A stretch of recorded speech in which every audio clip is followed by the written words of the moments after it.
All right, so we are going to return to the video for a segment on visuals. Visuals in the digital classroom extend beyond images or videos to support the language on your slides or handouts. Remember that our students are learning language through nonverbal cues as well. So utilize opportunities to engage with students through synchronous and asynchronous videos. So just as we were just talking about, and we want to also just at this time point out some reminders as we think about the considerations for remote learning. So we want to keep in mind the proficiency levels of our students, as they can help determine the amount of time that we should be dedicating to synchronous versus asynchronous engagement. Of course, our lower proficiency students may benefit from more synchronous time together, where we can provide that additional support and engagement. And perhaps our higher proficiency students may be able to work more independently for greater amounts of time. So that asynchronous learning might be a better fit for them. But we should still all be touching base with our students at some point in a synchronous setting. But whether synchronous or asynchronous, an important reminder is to be visible.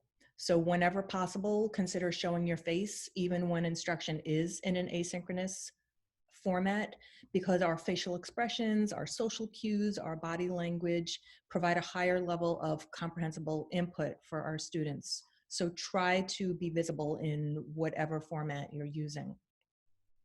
Another consideration is wait time. So we all know how critical extended wait time is during our traditional classroom discussions, but it is really just as important in our digital classrooms, especially if our students are now adding the challenge of navigating a new tool or really just this new learning environment. We need to provide that additional time for them to be processing and participating, engaging in the learning. We know that Zoom has become a go-to resource for many of us during this time, because it's really a way for us to conduct all of our daily interactions. For many of us and our students, it is a new tool. It's something that we're all learning together, but we're relying on this heavily to facilitate our distance learning. To this end, we wanted to share an additional resource with you that we have also shared on Twitter. And these are student-friendly directions which come in English, Spanish, French, Polish, and German for using Zoom. So I am going to enter this resource in the chat right now.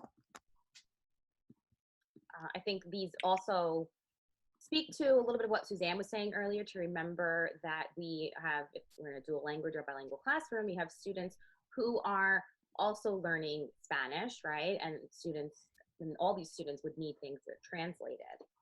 Mm-hmm. All right, so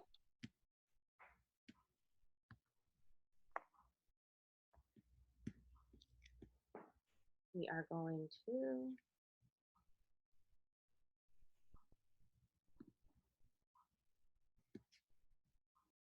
continue.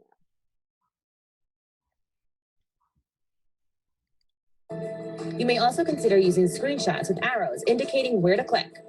Videos modeling an activity, or even a screencast. Technology at home may be very different than at school, requiring additional explicit directions and considerations.